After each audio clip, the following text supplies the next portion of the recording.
নাসিরউদ্দিন পাটোয়ারির উপর আবারও একের পর এক ডিম নিক্ষেপের ঘটনায় বিএনপিকে দায়ী করেছে এনসিপি। সংবাদ সম্মেলনে হামলাকে পরিকল্পিত সন্ত্রাসী হামলা হিসেবে উল্লেখ করা হয়েছে। এদিকে বিচ্ছিন্ন কিছু ঘটনা ছাড়া রাজধানীর আসনগুলোতে জমে উঠেছে প্রার্থীদের প্রচার। সকাল থেকে রাত, পাড়া থেকে মহল্লা, ভোটারদের দাঁড়ে দাঁড়ে নানান প্রতিশ্রুতির ফুলঝুড়ি নিয়ে হাজির হচ্ছেন তারা। জয়ী হলে কি করবেন সেই আশ্বাসও মিলছে প্রার্থীদের কাছ থেকে। বাকিটা দীপু শিকদারের রিপোর্টে।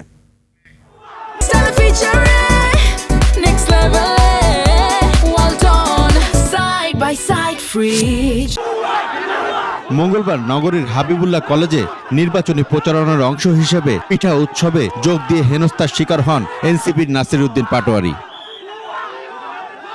সেখানে যাওয়ার পর ভুয়া স্লোগান দিয়ে একের পর এক ডিম নিক্ষেপ করা হয়। এ সময় কলেজ ক্যাম্পাস থেকে তাকে নিরাপদে বের করে আনা হয়। এই ঘটনার পর জরুরি সংবাদ সম্মেলনে এনসিপি প্রধান বলেছেন, এখন থেকে করা হবে পাল্টা আঘাত। মির্জা আব্বাসের নির্দেশে তারেক রহমানের সম্মতিতে এই ঘটনা আজকে ঘটেছে। আর এই মির্জা আব্বাস, তাদের বিরুদ্ধে আমরা কথা বলতে পারবো না। এসব ভয়ভীতি থেকে আমাদেরকে আটকাবে এবং উনি বুঝেন নাই তিনি আজকে কি অপরাধটা করে ফেলছেন। নির্বাচনী প্রচারণার ব্যস্ত সময় কাটাচ্ছেন ঢাকা 16 আসনের প্রার্থী আমিনুল হক। সকালে মিরপুর বেনারসি পল্লী ও আশপাশের এলাকায় প্রচারণা চালান তিনি। জয়ী হলে নিজ আসনে বিগত সরকারের মতো ভিন্ন রাজনৈতিক দলের মানুষদের সঙ্গে কোনো জুলুম হবে না বলে প্রতিশ্রুতি দেন বিএনপির এই নেতা। রাজনীতিবিদদের প্রতি মানুষের যে একটি অবিশ্বাস, একটি আস্থাহীনতা, সেই বিশ্বাস আমি ফিরে আনতে চাই। আল্লাহ যদি কবুল করে ইনশাল্লাহ নির্বাচিত হয়ে আমি আমার এই এলাকার মানুষের জন্য যে পরিকল্পনা করেছি সেই পরিকল্পনাগুলো ইনশাল্লাহ আমি অক্ষরে অক্ষরে বাস্তবায়ন করব। এদিকে একই আসনে প্রচার চালাচ্ছেন জামায়াত প্রার্থী আব্দুল বাতেন। নিজের জয়ের ব্যাপারে আশা জানিয়ে তিনি তার প্রচারণায় বাধা ও নারী কর্মীদের হেনস্থার অভিযোগ করেন। মহিলা উইং কাজ করতেছে, তো তাদেরকে উত্ত্যক্ত করা হচ্ছে।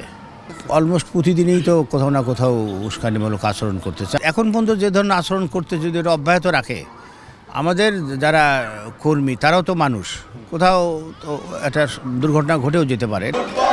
ভোট প্রয়োগের বিষয়ে ঢাকার আসনগুলো সাধারণ মানুষদের মধ্যে রয়েছে ব্যাপক আগ্রহ। এখন তো আমরা ভালো মতো ভোট দিতে পারি কেন্দ্রে যায়, এটাই আমাকে আশাবাদী, আর কিছু না। সঠিকভাবে যে দেশে কাজ করে ভালো লোক তারে নির্বাচিত করার জন্য ভোট দিব আর কি। ঢাকা 14 আসনে সমান তালে চলছে বিএনপি দলীয় প্রার্থী তুলির প্রচার। বিকেলে ঢাকা উত্তর 12 নম্বর ওয়ার্ডে ভোটারদের কাছে নিজের পরিকল্পনার কথা তুলে ধরে ভোট চান তিনি। নিজের নিরাপত্তার লেভেল প্লেইং ফিল্ড নিয়ে প্রশ্ন তোলেন ঢাকা 14 আসনের প্রার্থী তুলি। সোশ্যাল মিডিয়া অ্যাসাল্ট থেকে শুরু করে গ্রাউন্ডেও ইদানিং অ্যাসাল্ট করতে ছাড়ছে না। আমার ভাই হাদির ইয়েটা তো সবার সামনেই হলো, তো তার পরবর্তীতে কিন্তু আমরা দেখতে পাচ্ছি না যে খুব স্ট্রিক্টলি যে এই প্রোটোকল বা এই যে সিকিউরিটি মনিটরিং করা হচ্ছে কিনা। ঢাকা 14 আসনে শক্তিশালী স্বতন্ত্র প্রার্থী হিসেবে আলোচনায় থাকা সাজু মনে করেন ভোটাররা তার পক্ষেই রায় দেবেন।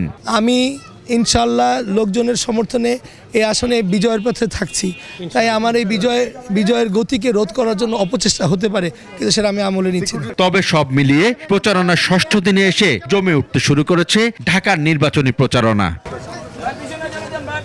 দীপু শিকদার, 21 টেলিভিশন, ঢাকা।